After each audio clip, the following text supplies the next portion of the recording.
These are my 2023 American League West predictions. In fifth place, I have the Oakland A's. With the exception of a few players, most people can't name one player from this team. Their two most reliable pitchers from last season, Montas and Irvin, have gone off to greener pastures. Not one of the three remaining pitchers from last season had an ERA under 4.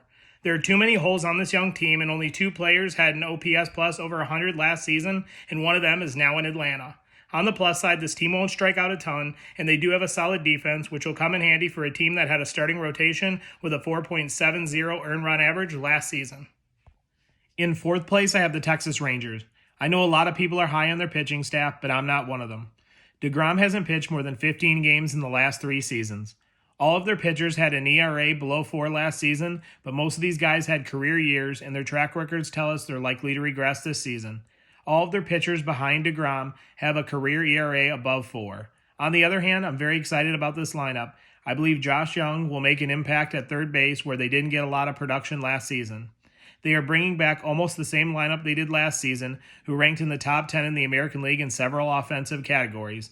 They also led the American League in stolen bases last season, so look for them to run a lot with the rule changes this season. In third place, I have the Los Angeles Angels. For a pitching staff that was top 10 in pitching last season in the American League, this staff gets overlooked. On top of that, they added Tyler Anderson in the offseason. The problem the Angels had last season was they struck out way too much, and their on-base percentage as a team was in the bottom 5 of the American League. I like the addition of Hunter Renfroe as another power bat, especially if you don't get another full season out of Rendon.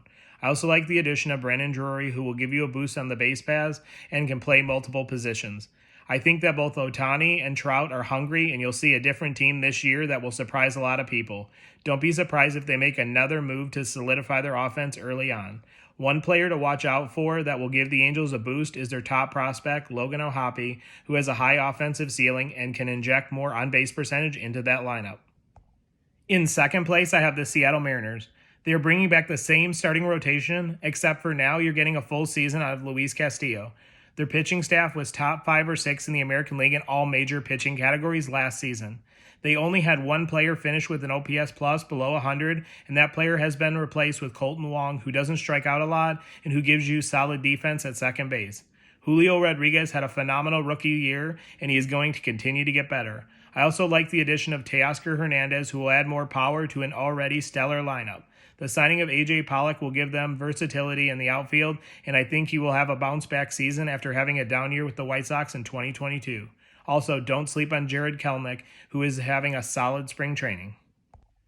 In first place, I have the Houston Astros. Their starting rotation is easily top 5 in the entire league, and they have a prospect, Hunter Brown, that is drawing early comparisons to Justin Verlander. If injuries start to become a problem with this pitching staff, they can put out a 6-man rotation like they did last year and give their pitchers rest.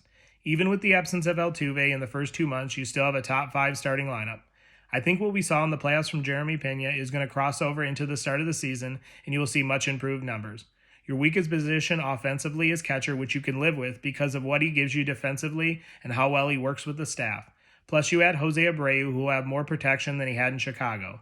Lastly, let's not forget this team had one of the lowest batting averages against the shift. Since there is no shift, you will see an increase in their offensive stats, which were already solid last season.